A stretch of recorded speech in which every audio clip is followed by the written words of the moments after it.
Hey everybody, welcome back to the Plays and Fades YouTube channel. I'm your host, Gordo Gambles. Welcome back to another full card breakdown. This time for UFC Singapore. Yes, we are across the pond, I guess, in theory. For another night of fights, we do have ourselves 13 fights on tap with a very early start time, but some really exciting matchups. And come on, guys, you guys know it's Max Holloway. I wouldn't miss this for the world. My favorite fighter stepping in there, if you couldn't tell. But aside from that, we have 12 other fights too, 13 total for what is bound to be a very exciting morning of fights. I say we don't waste any more time. Let's dive into it.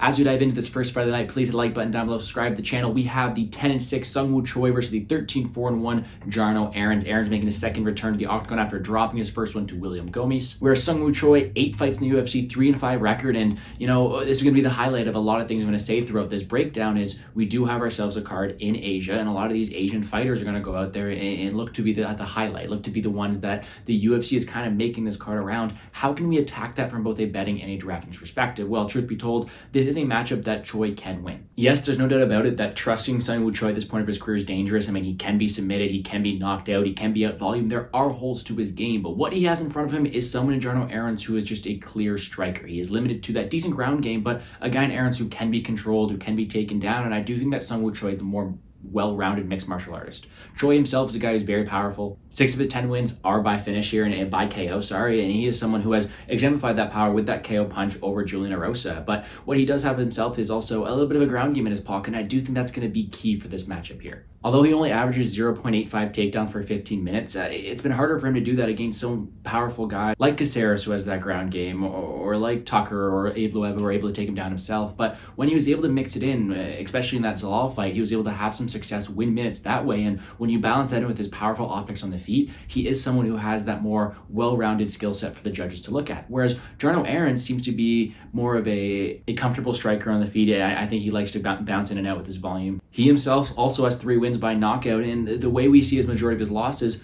3 of his 4 losses have come by decision, and mostly routed in part the fact that he can be taken down, he can be controlled there, and although he's a decent submission grappler off his back, he can lose minutes that way.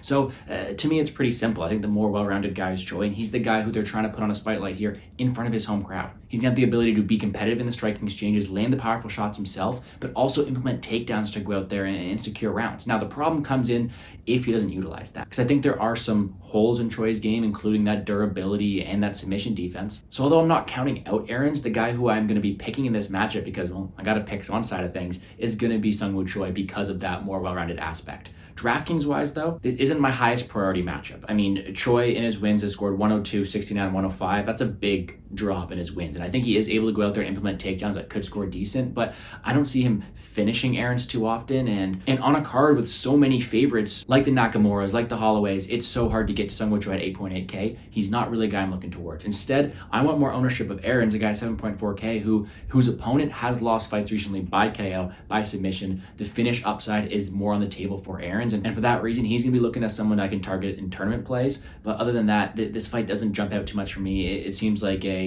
live entry spot, if anything. If we see Choi's not going to go for takedowns, Errens could be a live play to back here. But I do think Choi's the rightful favorite. Don't think I'm going to get to a money line play on either side. And I do think this is a fight to stay away from because there are better options on this card.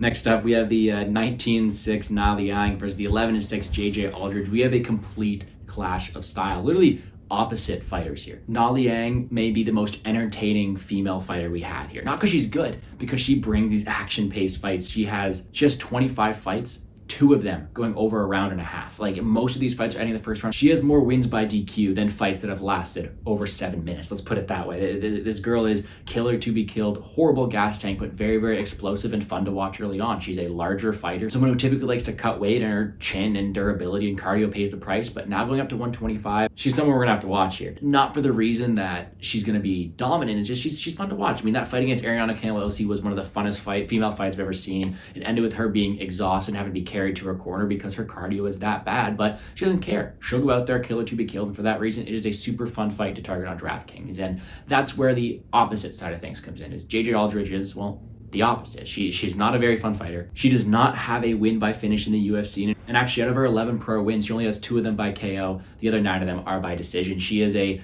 much better fundamental striker, much better overall fighter in general, but she lacks that finishing instinct that, well, Na Liang kind of has. It's pretty simple. With every Na Liang fight you have to go out there and see, can she get rid of her opponent in the very first round? Against Gomez Horas, that was an actual path to victory, but against a girl in JJ Aldrich who is really durable and a very good fundamental skill set, even when she is losing these fights, they are coming in the later rounds. I don't think that's too often of an outcome. Liang isn't really that good fundamentally either on the feet or in the grappling. She's just big and powerful. And in this matchup here, going up a weight class, she loses that. She's the same height as Aldrich, same reach. Na Liang also loses that power after about 2 or 3 minutes of cardio, and for that reason, you have to pick Aldrich, and that's why Aldrich is minus 700 or whatever she is in this matchup here. So it's pretty simple. Young Na's gonna get her out of there in 2 minutes, or she's gonna fade and lose the fight, and for that reason, I'm picking Aldrich. That's the same reason I'm playing the under 2.5 rounds at minus 150, because Liang Na doesn't have the cardio to go 3 rounds. But it's pretty scary trusting an under with JJ Aldrich being the primary finisher here. It's just that much of a fade on Liang Na. But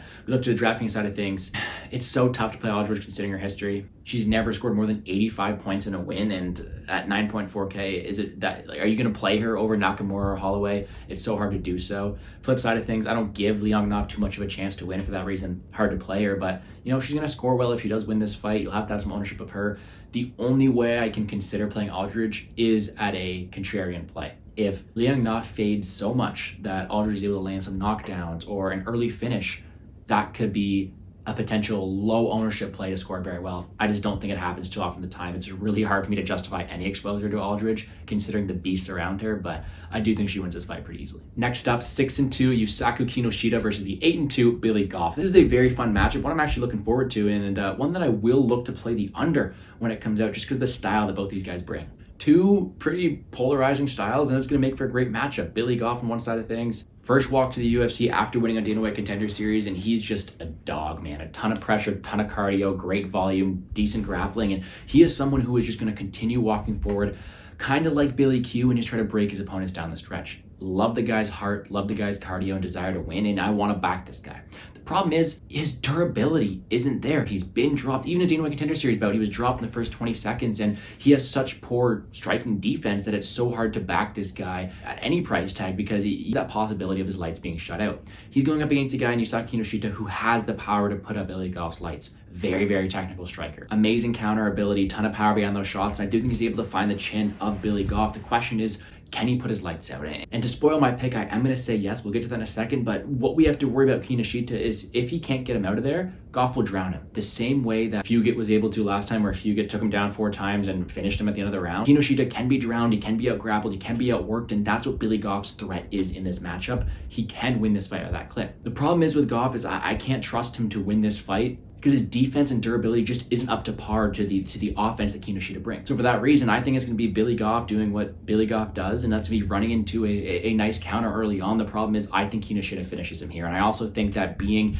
in Singapore, they're trying to give this, at one point, hyped up. I mean, this guy was minus 380 or minus 300 against Fugit here, a guy who was hyped up in Kinoshita. They're giving him a winnable matchup, right? Goff can be knocked out. He can be dropped. Kinoshita has the power to do so. That's what they're anticipating here. And if he can't do that, he's going to fade down the stretch. He was never that legit of a prospect anyway. So to me, it's a very close matchup because both styles could look in hindsight huge favorites. I just think Kinoshita has the power to get rid of Goff early on. And for that reason, I will take him to win this fight. However, I want some of this on DraftKings. In Goff's one fight on Dana White Contender Series, he went out there and just in 3 minutes, he landed 36 strikes, 2 takedowns. That's a crazy high pace, and we know he's the cardio sustainer. He's going to go forward at all times. That's like 10 strikes landed per minute. His pace is going to score very, very well, and at an underdog price tag, he is definitely someone I'm looking to target 7.8. That being said, though, I picked Kinoshita, and if Kinoshita is going to win this fight, it's going to come with power, it's going to come with a knockdown, it's probably going to come early on. I mean, if Goff was finished in his Dana White Contender Series fight, his opponent would have scored about 130 points due to that quick win bonus, due to that knockdown bonus. Kinoshita has the power to knock out Goff early, and for that reason, his ceiling is also super high. This is one of my favorite fights to target on the slate, and I do think it ends one way or the other. The pick is Kinoshita, but I will have DraftKings exposure to both sides. Next up, 19-7 Kanong Song versus 14-2 Rolando Bedoya. Bedoya seems to be the talk of the town after coming off that loss. He made a good impression for himself, and now there's a lot of steam coming in on him, and I get it. He made a good account for himself, as I mentioned. He looks like he has a lot of power in his hands, and he's super, super durable. I mean, this dude ate bombs from Chaos Williams and kept walking forward, landed 150 significant strikes, and some people thought he may have won that fight. But what he showed is incredible resiliency, great pressure, good cardio in the process as well, and he put a good account of himself and is now kind of getting a step down in competition. I do not think Bedoya is perfect. I think he can be taken down. I think he can be hit. I mean, his striking defense is horrendous. I think there are many ways to beat him here, but I don't know if Kenan Song has the capabilities to do that. Yeah, Song Kenan has power in his hands. He has 3 wins by knockout and almost knocked out Ian Gary. But considering the durability of Bedoya we've seen so far, it's hard to count that as something to rely on in this matchup. And instead, he's the guy who I've seen knocked out in his last 2 fights. He's the guy who I've seen finish, who's seen find the button against, and I do think that Bedoya has the power to put out Song Kenan's lights. And without much of grappling upside, I mean, he doesn't even have over 40 seconds of control in any of his fights. He's not someone I can look out to back at a high clip. I think aside from him finally breaking the chin of Rolando Bedoya, which I haven't seen happen so far, it's going to be Bedoya walking forward, Bedoya with more finish upside, and Bedoya with more volume to win this fight.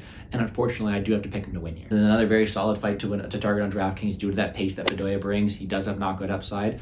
If you can get him in there above the Nakamuras and Holloways, go for it. I do think he does have finish upside. Flip side of things, like I mentioned, Song's win condition is going to crack the chin of Bedoya. Don't think it happens too often, but you're going to have to account for it as a possibility. That's 7K. It's going to score very well if it happens, and it's going to ruin a lot of people's parlays and bets. So give me Bedoya. I do think he wins. I do think it's a fun, high-action fight, and I do think it does come by knockout. And we keep it moving with the 18-6 Mikhail Oleksiejczuk versus the 22-9 Chidi Njokuani. And this fight has had me going back and forth all week. This is a very interesting matchup, one where both these guys have a ton of potential, but also a ton of holes in their games. Mikhail Oleksiejczuk's going to keep on walking forward. Incredible boxing. I mean, incredible pace as well. Good durability.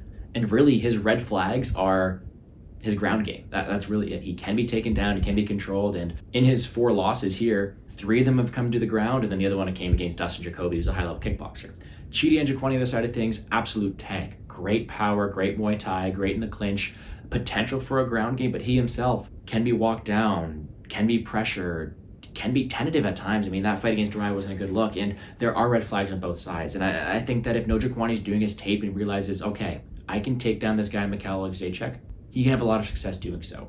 The other side of things, too, is although Mikhail Oleksiejczuk is not going to care about this, it means he's going to keep walking forward. Chidi has a 6-inch reach advantage and is 3 inches taller. The guy's a much larger dude here. And although he's never landed a takedown in the UFC, is going to have that in his back pocket if he wants really much of a chance to look like a hindsight favorite in this matchup. But with that being said, if I have to play into account the styles that they brought to the octagon before and what their tape shows, is Mikhail's going to walk forward. He's going to throw a ton of pressure, a ton of volume, and I've seen Chidi Njokuani broken before. For that reason, I'm taking Mikhail here. Chidi's been finished in 7 of his 9 losses, including 4 of them coming by KO. We saw him kind of fade and then get grounded out by Gregory Rodriguez, and I think that Mikhail has the ability to make this guy quit as well. A ton of power, a ton of pressure. A very, very close fight due to all those immeasurables I mentioned, but I'm going to have to side with Oleksiejczuk here. I think he walks forward, brings the pressure, and wins what is an incredible fight. If Njokuani wants a better chance, utilize that grappling. I just don't think it happens. Very fun. DraftKings-wise, it's tough because Mikhail, although having a very good offensive-minded pressure skill set, can be in between. Right? The fight where he wins inside the distance, he can score 112, 124, 105. But in these fights where these guys are able to last a bit, where he can go the distance, right? He only scored 58 against Bukakis. And we saw that Duraev beat Njokuani, but was able to do so in a slower pace kickboxing affair, not scoring very well. So my fear is Oleksiejczuk doesn't finish him, but instead pressures him, wins the optics, and wins like a 70-point decision. That's not going to get you in the optimal lineup. But on paper, the metrics do shout out this is a very good matchup to target. Oleksiejczuk scores very well on a lot of these wins, and if he is able to break Njokuani, is going to score very well in the process. Flip side of things, if Njokuani is going to win this fight, it's probably going to come with some grappling success, probably going to come with that length and maybe that power, and at 8K, that's going to score very well as well. So this is another fight I'm looking to target right in the middle, so you have the ability to get into your lineups. I am picking Oleksiejczuk, but by a very slim margin, it should be a very fun and close fight. Next up, this is a tough one for me to call. 10-3 Toshiyama Kazama versus the 8-3 Garrett Armfield. In pre-tape, I was all ready to bet Garrett Armfield. I was so close to actually pressing the trigger there because just based on my recollection, Garrett Armfield is someone who I think has decent potential in the UFC. He has some good boxing, some good technicality in the feet, decent power, and also pretty explosive to survive those grappling exchanges. But going back, watching the tape, seeing that And then the other side of things, Kazama in my mind just ran through the first round. But then I thought back to it. That was against a guy, Nakamura, who I'm not comparing to Garrett Armfield. And when I did my tape on Armfield, what I realized is this guy not only fades down the stretch, but he struggles against these grapplers. These guys are able to take him down at a high clip, pressure him, put him in precarious situations on the ground. And although he does have great fundamental striking, he lacks a bit in that ground game. And that's funny because that's kind of the opposite of what Kazama is. Kazama's a guy who's going to do whatever it takes to get it to the mat, very aggressive scrambling, very good jiu-jitsu as well from all positions, decent fundamental wrestler, but his striking is really lacking. He can be hit. We saw he can be knocked out the same way Nakamura does, and everything that he does on the feet kind of results for him crashing into the clinch looking to take someone down. So my early read was right. There's definitely a possibility where Garrett Armfield is able to light up Kazama on the feet and score a first-round knockout, but I have my concerns. If Kazama is able to have some success in the wrestling, take him down, put him in these precarious situations on the mat, he could have some fight-ending opportunity there as well. And as soon as this fight leaves the first round, goes over a round and a half, Kazama is super live to have a cardio advantage over a guy in Armfield who kind of slows down, who has been submitted in the second round before. It's a very interesting matchup, and I truly am on the fence when it comes to picking a winner because I think that both of these outcomes are equally applicable. But the difference is one of them is at 7.5K on DraftKings, and I think I'm going to have to pick Toshima Kazami in this fight here. Kazama's going to have the X factor in the grappling. He's going to have the home crowd behind him, and he's also going to have more cardio here to implement his style. And we know that there's no question about it that he's going to want to crash into the pocket and take him down, and for that reason, it's a very close fight. And I'm not counting out Armfield. I might have to pick Kazama here. Armfield's going to have to look to keep this on the feet, use his striking, and find the chin of Kazama, something that's definitely possible. But I don't know, man. It seems like a very close fight. I'm taking the dog Kazama. He is a great underdog target on DraftKings, but both these guys are. I mean, if Kazama wins, takedowns, potentially a later finish, could score very well. Flip side of things, if Armfield wins, probably an earlier finish or with a ton of volume, finding that chin of Kazama, which can be cracked, which is very easy to find. Striking defense is definitely not a strong suit, but a very fun matchup. Give me Kazama as underdog. All right, we keep her going with the 9-1 Waldo Cortes-Acosta versus the 8-3-1 Lucas Brezski. I don't care about this one, really. These are two fighters who I'm not very high on either side. Probably the least finishing upside in a heavyweight matchup I've ever seen. I mean, Waldo Cortes-Acosta is the most decision heavyweight fighter that there is in the roster. 3 fights in the UFC, all of them have gone to decision. That's pretty impressive for heavyweight, but very technical striker, very methodical, very good kickboxing, decent takedown defense, and has some good size for the division. Lucas Brezski is a completely different guy that we've seen from the regional tape because of his suspension with the PEDs. He's coming in different, and in his case, we don't really know what we're getting from him. He's not the most powerful guy that we've seen of recently. He did show some decent volume against Bedoya, but it's hard to really get a judge on him because, I mean, he fought a grapple-heavy guy in Williams who took him down, 8 times? And he took a much bigger guy in Bedoya, which, boring fight, but you could have given to Brezski. It just seems like we haven't really got a full game plan from him. But what we have in this matchup is a guy in Cortes-Acosta who I think has more decision upside, more minute-winning equity, better striking, and I don't know what kind of upside Brezski's going to bring here. Is he going to outstrike Costa to a decision? I don't know. Is he going to have the ability to out-grapple Cortes-Acosta? Well, I haven't seen it from him yet. Usually grappling's his weak suit. So for that reason, it's a fight I want no part of. I'm picking Waldo Cortes-Acosta because he has more paths to get done. It seems more plausible for me to see him winning a decision rather than Brezski, but not one I have too much interest in. There's no way I'm playing Cortes-Acosta over Bedoya, Nakamura, or Holloway, and there's no way really I can see either of these guys scoring too high in a win. Very ugly fight. Not one I want too much part of. Let's move on to the next. Because this next one is a heavyweight matchup. 4-1 Junior Tafa, 14-8 Parker Porter. This is what we want to see. 2 guys, no regards for their own mental health. They don't want a point fight. They want to get each other out of here. And it's funny because Parker Porter, I mean, he just fought Tafa, right? No, he fought his brother. He fought Justin Tafa. Now he's getting Junior Tafa. And it's interesting because what happened in that matchup? Tafa knocked him out. Well, is the writing on the wall? Does Tafa know what to train for here? It's a pretty simple matchup here. Junior Tafa still raw. We saw him taken down, controlled by Usman in what was a decision fight, so I can't talk too much trash about this, but a guy with a ton of power. He was rocking Usman. We've seen him land a ton of volume, very powerful shots, and a guy in Parker Porter who has been finished in all 3 of his losses in the UFC. It seems like a pretty good recipe for Tafa to have success, and for that reason, he is my pick. However, I'm not running to do so, because we've seen Tafa still green. When Porter's won fights, I mean, he's able to implement takedowns. He's won 3 fights by decision and implemented a takedown each one of them. That is definitely a possibility of Parker Porter. The problem is, I don't think he's technical enough. He can get his bell rung. Tafa has a ton of power, has the right momentum in the spot. I think he's the guy they're trying to showcase here.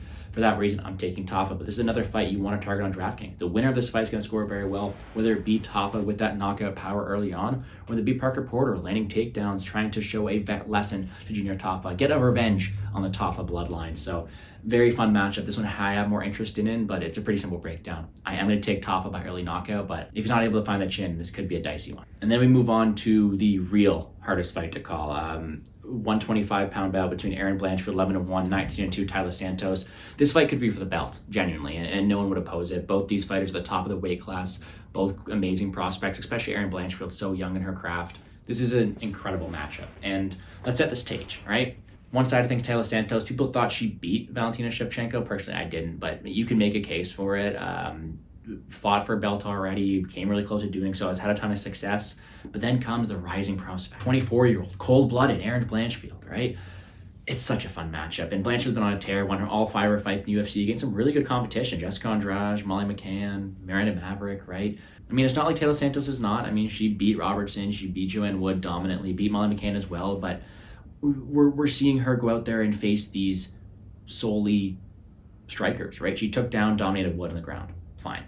Took down Roxanne Modafferi 5 times, fine. Was able to control Julian Robertson, that's fine as well. And then McCann, 5 takedowns on her again. She has had these decent matches to be able to have success, whereas she fought Romero Barella back in 2019. That's looming in people's head, and that's kind of why this price tag is where it is. Because on the flip side of things, it's Blanchfield who's out here and out-wrestling Miranda Maverick, putting an absolute beating on Andrade McCann and showing some decent striking in the process. And if you look at just the metrics alone, well, Blanchfield's landing 6.06 strikes landed per minute. Taylor Santos landed 3.35. Blanchfield's landing 3.76 takedown for 15 minutes at a 63% accuracy, whereas Santos is only landing at 2.29, but at an 88% accuracy. So she is more effective in that. Albeit this is just one that is extremely exciting to watch. Truth be told, I'm not touching this fight. I'm not betting it. I want to sit back and enjoy and see where these two prospects are at their point of their career. It's just, you got to pick one for DraftKings, right? You do have to think that there's going to be some high-level exchanges, some decent takedowns here, and the winner's going to score very well. It's just who do I think that's going to be? And of course, the initial gut read leads you to believe it's going to be Blanchfield, right? All the momentum in the world.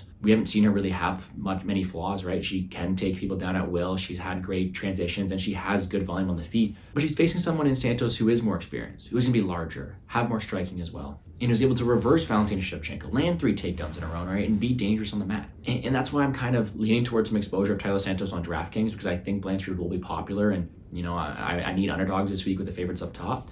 But gun to my head, picking a fighter, I'm taking Blanchfield. I mean, Blanchfield fights at such a high pace that it's hard not to like her in any 3-round matchup, right? Before we've seen her have these flaws exposed against her, right? We haven't seen any real issues. Instead, we see a girl in Taylor Santos who was taken down 3 times in her last matchup. And then you have a girl in Blanchfield who's going to average as many takedowns as she does, be as active as she is on the feet. It feels like Blanchfield is someone who I want to back here, who may have the crowd behind her, who may have the optics behind her to win the judges as well. This is a very fun matchup, and I'm going to take the rising prospect, but not one I have too much conviction on. I think it is truly a coin flip fight. For that reason, I'll have some underdog on DraftKings, but I will side with the favorite here, Errens Blanchfield. Extremely fun matchup. Excited to see it go down. All right, let's get to this heavy favorite here. We've been saying his name a lot, right? Nakamura, 7-0, taking on the 10-3 Fernie Garcia. Quick breakdown, showcase bet for Nakamura. I'm 7-0, extremely dangerous wrestling prospect, a ton of power in his hands as well. He is what Japan is trying to make out of a Bo Nickel on a lesser extent, right? He's an undefeated prospect who is a ground fighter by trade, but is trying to run off those highlight reel knockouts as well. He may be the best prospect of Japan, aside from Tetsuya Taira, and a guy with a ton of upside. And he's facing a guy in Fernie Garcia who can be taken down and controlled by anybody. Journey Newsom took him down and controlled him. This seems like the biggest setup fight, and that's why that price tag is reflective for Reignmakers Nakamura. I think Nakamura runs through him, and unfortunately, we don't have a viable line to play him at because he's, minus 900?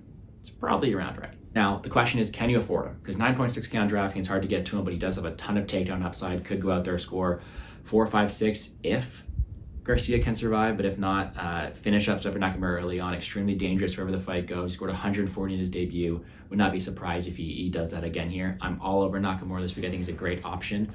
Is there any option for Garcia? I guess the one concern we have with Nakamura is cardio. We haven't really seen him extended too much. It's just, I don't think Garcia's the type of guy to do that here. He's going to be taken down at will by Nakamura right into his wheelhouse, and that only allows Nakamura to get off in his game plan more. So give me Nakamura high clip. If you can afford to get to him, do so, because I do think he wins. It's hard to see otherwise. And the expensive price tag is rightfully so. Another fun one, 14-3 Giga Chikadze versus the 21-13 Alex Caceres. This is a very interesting one. It's the first time we've seen Chikadze in a while. We're happy to have him back here, and it felt like no one could go out there and beat him in a kickboxing affair, and well, Calvin Kattar did that. Calvin Kattar was tough enough to stand in the pocket with him in exchange, and he made him pay the price. Extremely fun matchup. Calvin Kattar was a huge underdog that night, and he showed out. Caceres, on the flip side of things, he's been on a bit of a run recently. He's won 6 of his last 7, and he looked pretty good against Erosa. Nice win against Pineda in that last one as well. And the guy seems to be finally getting his ground behind him. He's been a vet of the sport for a while. It's reflected in his record, and I'm happy to see him have some success here. And I think he's able to have success in this matchup again against Giga Chikadze, and I do think the line is wide. I will be playing some Alex Caceres. Now, there's your little headline. Think about that in the back of your mind, but truth be told, the favorite here is Chikadze, and for good reason. He is an incredible kickboxer. I think in a 15-minute kickboxing affair, he beats Alex Caceres. Simple as that. The problem we have here is we've seen Giga Chikadze taken down by lesser opponents. Let's put it that way. Giga Chikadze has a 69% takedown defense. He was taken down 4 times and submitted by Austin Springer. He was taken down 3 times by Brandon Davis. He was taken down twice by Jamal Emmers. People can take this guy down, and I think that Alex Caceres is a much better ground fighter. Shall it go there? The problem I have with that is it's hard to rely on someone like Caceres grappling at a high clip because he only averages 0.5 now takedowns per 15 minutes. He landed 1 against Pineda, landed 1 against Yusuf, landed 1 against Kevin Kroom, but he is typically the guy who is being taken down. He's typically the guy who people want the mat because he's so dangerous on the feet, and for once, he's not the superior striker here. It is going to be Giga Chikadze. So for that reason, gun to my head, I have to pick Chikadze because the way I see this fight playing out is a kickboxing affair, and it's going to be Chikadze probably getting the better of the optics in that matchup. But do I want Chikadze, who I don't really see finishing Caceres at a high clip? Do I want him at 9K? No, I'm actually all over the upside of Caceres, because if Caceres wins this fight, which to me doesn't happen too high of a clip, but when it does, it's going to come with grappling. It's going to come with him getting in the face of Chikadze, pushing a high rate, trying to catch him in that submission. And we've seen Caceres being very, very slick. So pick-wise, give me Chikadze, but DraftKings-wise, give me Bruce Leroy. 7.2K allows you for a lot of options, including the 2 big boys up top in Nakamura and Holloway. And I don't really see Chikadze going out there and finishing him with a Giga kick the same way we did Swanson or Simmons. So instead, the upside to Chikadze could be limited to, a 51 point, 68 point, 67 point, which are all real scores that Chikadze's gotten before, right? So hard for me to want to go out there and play Chikadze at a high price tag. Instead, give me the underdog on DraftKings, but a very fun technical kickboxing affair at hand. And if you're on Caceres, hopefully a grappling affair as well. And then the co-main event, 13-18. Whoa. And the co-main event, 21-8 Ryan Spann versus the 36-18 Anthony Smith. Why is this fight happening? Who knows? We've seen it before, but now the lines have flipped. Now things are getting different. Ryan Spann's on a bit of a run. Anthony Smith's on a bit of a decline. It's kind of like, all right, let's get this one back for Spann. Let's see if he really is the truth. But as you guys know, I'm not the biggest Ryan Spann fan. All right, let's put it there. There is no debate that he is an insane guillotine. He has insane power in his hands. But Spann, aside from that, lacks so much. He can be taken down and controlled. He can be out-volumed, and he doesn't win minutes to win decisions. Instead, he is a finish or bust type of guy who has not really had the success to beat anybody except for guys he's able to capitalize on winning early, all right? His wins came against a chinny Dominic Reyes at the end of his career. Ian Couture, who he did catch in a guillotine, and that is definitely a plan for success against anybody, but really low percentage, but it is effective. A win over Misha Serkinov, who is extremely chinny. And then, wins over Sam Alvey, Devin Clark, Nogueira, Enrique. These aren't high-level opponents. When he takes a step up in competition, he lost to Walker, he lost to Smith, and he lost to Krylov. And I think he's going to lose again to Anthony Smith. Now, there's my pick. It's out in the open. Taking the dog Sean Smith here. And I get it. Smith has looked awful. He's 0-2 since fighting Spann. Got dominated by Ankalaev and looked really poor against Johnny Walker. But those are against guys who were able to win minutes against him here. Walker took a very measured approach. Ankalaev is just better than him. Spann doesn't have that same opportunity. And even in those 2 matchups, he wasn't caught early on. He survived that early onslaught. And what we had just said about Spann was if you can survive that early onslaught, you can win minutes against him, you can finish him later, and you can have a lot of opportunities to get it done. So to me, it's pretty simple. You can cap an opportunity for Spann to win this fight. 100%. Spann can win, but it's limited to an early knockout, an early submission, and nothing much else than that. And I can't cap that higher than a 30% indication. Instead, Smith's going to have more paths to victory here. He's going to have more ability to win minutes. He can have just as much success in the striking when he hurt Spann in their first matchup. And he's going to have more opportunities to implement his offensive wrestling, his offensive grappling. That has won him a fight against Spann before. So yes, as I said it before, Spann is live for an early finish.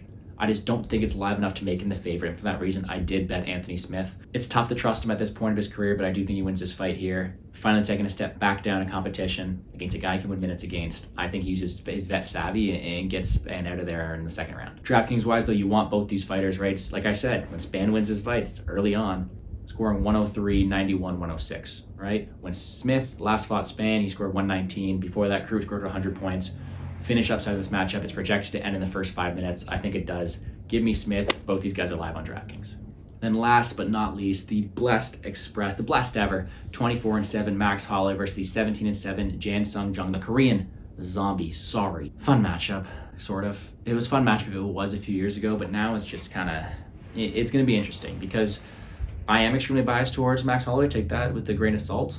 You know, his bobblehead will probably be up here sometime soon. But he's getting a guy in the Korean zombie who was just deteriorating recently, who was out-volumed by Ortega huge, just dominated by Volkanovski. And he's facing a guy in front of him who he doesn't have the same opportunities to dominate the way he's able to win his last 3 fights, all right? His last 3 wins are 2 first-round knockouts and a backpack victory against Dan Ige, all right? No one's been able to drop Holloway so far. I don't anticipate Korean zombie at this point of his career being the guy to do so. Someone's chin's going to break eventually. I just don't think Holloway's breaks now. And then we've seen Holloway have great takedown defense before the ability to do so. So instead, we have a guy, Max Holloway, who absolutely destroys records in strikes landed, 7.16 land per minute, most strikes in UFC history. You guys all know the thing with him. Versus a guy in Korean Zombie who only defends strikes at a 52% clip, let alone way worse in his recent bouts. And we all saw what Holloway was able to do to Ortega, and we all saw what Ortega did to Korean Zombie. It's not a good look. Holloway should be able to get him out there. I get why he's the favorite. Holloway, by war of attrition, could go out there, break more records, and I do think he wins this fight very, very easily. Now, that being said, how do we play Max Holloway? 9.7. Do we want him? Well, of course we do, because there's always the potential for him to go out there and score 209 points, score 164 like he did against Ortega, score 153 like he did against Rodriguez, and Korean Zombie doesn't have that same threat that Allen does to limit him at 90 points. I do think that wherever you can, Max Holloway is always an option for your cash lineups and any lineups because he has the opportunity to break records anytime he steps in the cage. At 9.7, it's hard to see who's going to make the optimal lineup because it could be another doctor's stoppage when he feels bad for Korean Zombie, could only go out there, score 100, score 110, and that could not be optimal at 97 with all the killers we mentioned on this card so far. But in any cash lineup, in a lot of your tournament exposure, you're going to want Max Holloway because he has records for most DraftKings points all time. He's a killer, and he's definitely the type of guy you want in all your DraftKings lineup, regardless of the price. I'll be definitely finding ways to get him in there. I love Max Holloway this week. I do think he wins at a very, very high clip. That's going to do it for us here on the Plays and Fades YouTube channel. 13 fights. I know I talked a while, so let's quickly sum this one up. Quick picks-wise, I'm taking Max Holloway, Anthony Smith, Chikadze in a very close fight, Rina Nakamura, Errens Blanchfield, Junior Tafa, Waldo Cortes-Acosta, Toshiyama Kazama with an upset there, Mikhail Oleksiejczuk, Rolando Bedoya, Yusaku Kinoshita in a very close fight, JJ Aldrich, and Sung Woo Choi. On DraftKings, I love Holloway and Nakamura, whatever way you can get to them. And then there's a ton of fights you're going to want to target. Co-main events, Spann Smith, both ends at the distance. That one's going to score very well. Kinoshita Goff, with their pace, with their style, that can score very well. I love Kazama and Armfield. Very low-owned type of play. I think you can get some good leverage that way, especially with Kazama as the underdog. And then Bedoya Kanan, that one's going to score very well. Don't forget that Tafa Porter fight. That one's a good way to go as well. If you look at overall individual targets, Holloway, Nakamura up top, Tafa, Blanchfield, Kinoshita in the middle. And as underdogs, I like Smith, Goff, Porter, and Kazama. Maybe some Caceres and some GPP as well. Rainmakers-wise, Holloway, Nakamura, Bedoya, and then pick your winner of Tafa Porter, Spann Smith, and Kinoshita Goff. That's the way I'm playing it. Betting-wise, I don't know how big of a betting card it's going to be because all my fighters are going to be extremely juiced. I want to bet Holloway, don't think I can do it. I want to bet Nakamura, don't think I can do it. So instead, I have a bet on Anthony Smith at plus 125. I have a bet on the under 2.5 rounds for Nali Young versus JJ Aldrich. I'll be betting the under in the Goff Kinoshita fight. I might take a dog shot in Kazama if that line keeps rising. And I'm going to wait to see if I see any finish-only lines for Alex Caceres or find a way to play early props on Nakamura or Tafa to find some value that way. So that's going to do it for me here on the Plays and Fades YouTube channel. Please hit the like button down below, subscribe to the channel. Hopefully I'm able to convey all the information I have for this card. It's a packed one. I know I talked a while, but I'm pumped for it. I'm excited to do so. I also have Dana White Contender Series video later tonight that I'm kind of hyped for as well. So maybe that's why I'm talking so much. A lot of stuff going on. Check that out on Liam's channel or on my channel as well. We do those every Monday. It'll be on my channel next week. But hopefully everybody enjoyed the breakdown. If you have any questions or concerns, leave me on Twitter at GamblesGordo. Enjoy the early morning. Best of luck on your betting and DraftKings endeavors, and let's make some money, guys.